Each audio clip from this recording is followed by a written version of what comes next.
Hello everyone, welcome to another show of Relentless Reviews. I am your host Joshua Englander, and today we are going to be debating which film is going to have more success this summer.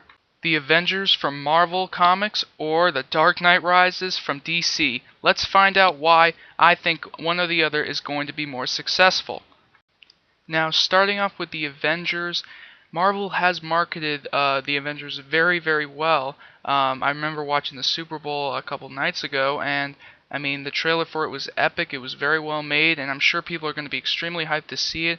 You do have a lot of good actors and actresses under the belt of Marvel. Of course, Robert Downey Jr. as Iron Man, Chris Hemsworth as Thor, who I thought was great as Thor. And having Loki return as the villain in the Avengers, I think, was an excellent choice for Marvel. I think they could have really screwed up and put in a really bad villain, or a really stupid villain into this film, but they chose one who I think makes sense. He's alien, obviously, and he's very, very powerful because of that, and that's why it makes sense that four superheroes really would have met their match against someone like Loki. However, that being said, I do have a huge issue with Marvel replacing Edward Norton as the Hulk from the 2009 film to Mark Ruffalo, who is not the worst actor, but I really didn't like that choice, and I don't think he's going to resemble Hulk that well, and that's probably the main concern I have for the film so far. This could very well be Marvel's most anticipated movie they've ever made, and they really can't afford to screw up here for their reputation, because financially this could be huge, huge for them. I mean, there's no question about that. And of course we have DC and The Dark Knight Rises, directed by Christopher Nolan. It's Nolan's last Batman film, and there's so many things to look forward to in this film, I think. There are a lot of pessimistic people, but a lot of optimistic people as well. Now, personally, for me, The Dark Knight is one of my favorite films of all times for obvious reasons. I think there are plenty of people out there that will agree with me that Dark Knight is one of the greatest films of all time, maybe probably the greatest comic book film of all time.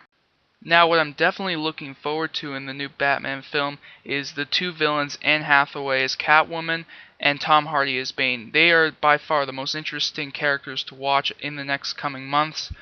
Also, what is very, very interesting is that there have been a lot of rumors that potentially this could be the film where DC finally starts to bring in some of their other characters together in more and more of their films. So you might hear Superman mentioned in this film. Again, this is speculation.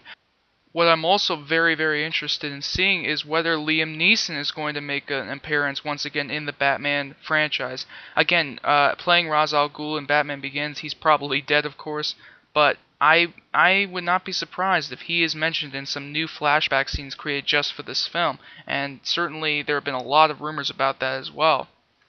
So I definitely can't wait for Dark Knight Rises. There's no question. I think it will be a spectacular film, but again, this is just my opinion. Comment below and tell me which one of the two films are you looking forward more to. You can leave video responses if you want. I'll certainly accept them if they're related to the topic. Guys, debate this in the comments. Debate it with me. Which film do you think will be better after this coming up summer? Which one will be better?